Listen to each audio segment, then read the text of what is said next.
So, Matthew, how did you deal with this very difficult situation and what did you learn from going through this? Well, at first, I was filled with a lot of self doubt, very low mood. I wasn't sleeping. I really struggled. I was in a bad way.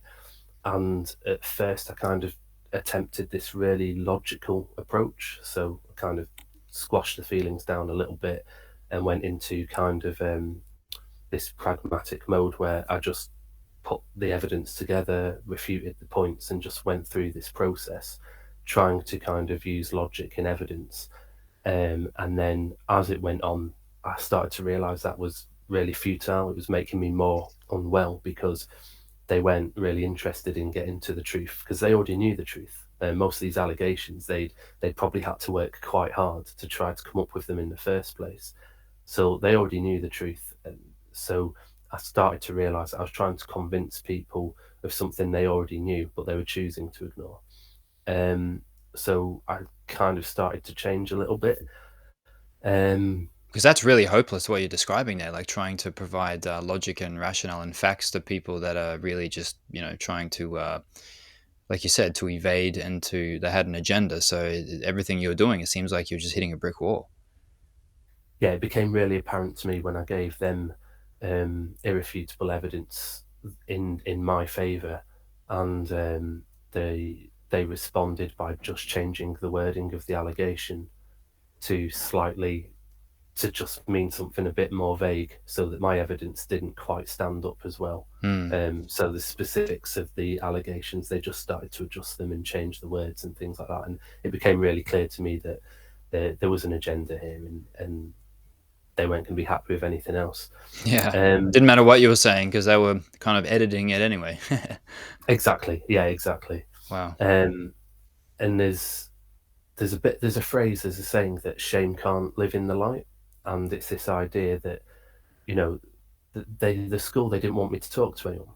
They were very clear that I had to. It would be a breach of confidence, confidentiality, and that I would be in more trouble if I discussed it with people. And it was very isolating. And actually, once I opened up to people and I started to tell them what was happening, I kind of got a lot of that reassurance. And when people saw what I was being accused of, they honestly couldn't believe it. They thought it was some kind of a joke. The level of some of the things that were on those allegations um, were really ridiculous. I can give you a quick example. On one of the allegations, I was accused of gossiping about a particular colleague and their home life situation, and it was written in such a way that I was kind of this villainous person gossiping, stirring the pot.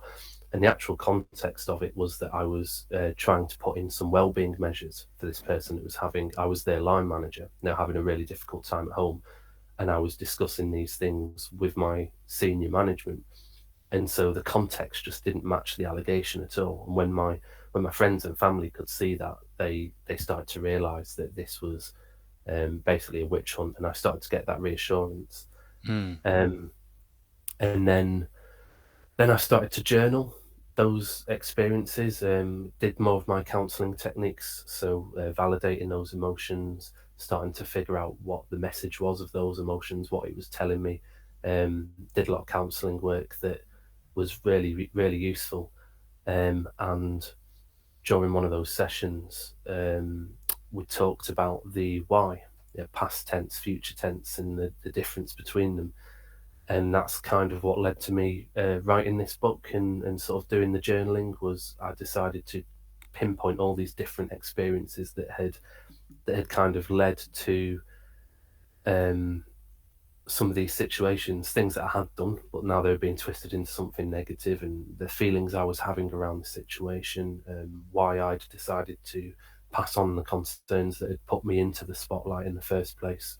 So I just started to journal it and write it down. I found that really helpful, like really therapeutic for me to just relive those experiences and reframe them and clarify them and come to this kind of conclusion. And yeah, effectively, what I learned was that I was in this really toxic environment, and um, I was trying to act with kindness, but I didn't have the tools. I didn't have the right tools at the time to understand or to see what was happening.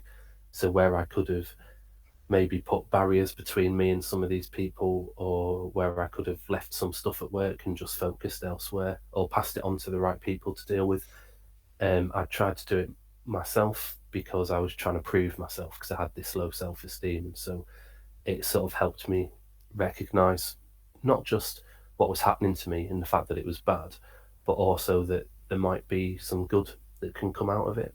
So, it was a toxic environment. It was very unpleasant, and these people that I was dealing with now were just the worst kind of people. And so ultimately, even if they fired me, I would still be out of that situation. I'd still be away from those people, and there were positives there. And as I started to journal this and I started to look at it and talk to people, um, I started to see that I had quite a lot of stuff to offer. I had some good skills. Some of my insecurity kind of faded away. I kind of got a bit more confidence out of it. So Wow, that's great. So what you're describing is that, and it's a really praiseworthy approach, I have to say, is that you kind of got to a point where you wanted to really stop wasting your time and trying to write to these people that weren't really listening to you anyway. And instead, you turned inwards and got in touch with the deeper parts of yourself and started to question, why you're involved in this and how it related to your past and even your in childhood and just your personality and your attributes. And that it started to become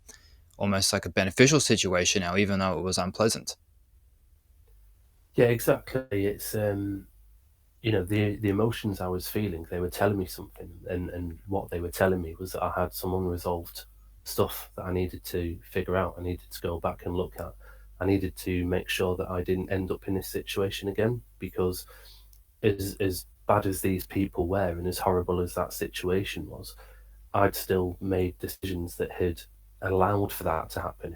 If that sort of makes sense. So I'd still done things that were out of goodness or out of kindness or attempts to fix or attempts to kind of help a situation, but where that had come from wasn't necessarily the right place, or the way that I'd gone about it wasn't necessarily the right way. And so there were things that I could learn from this to take forwards as well.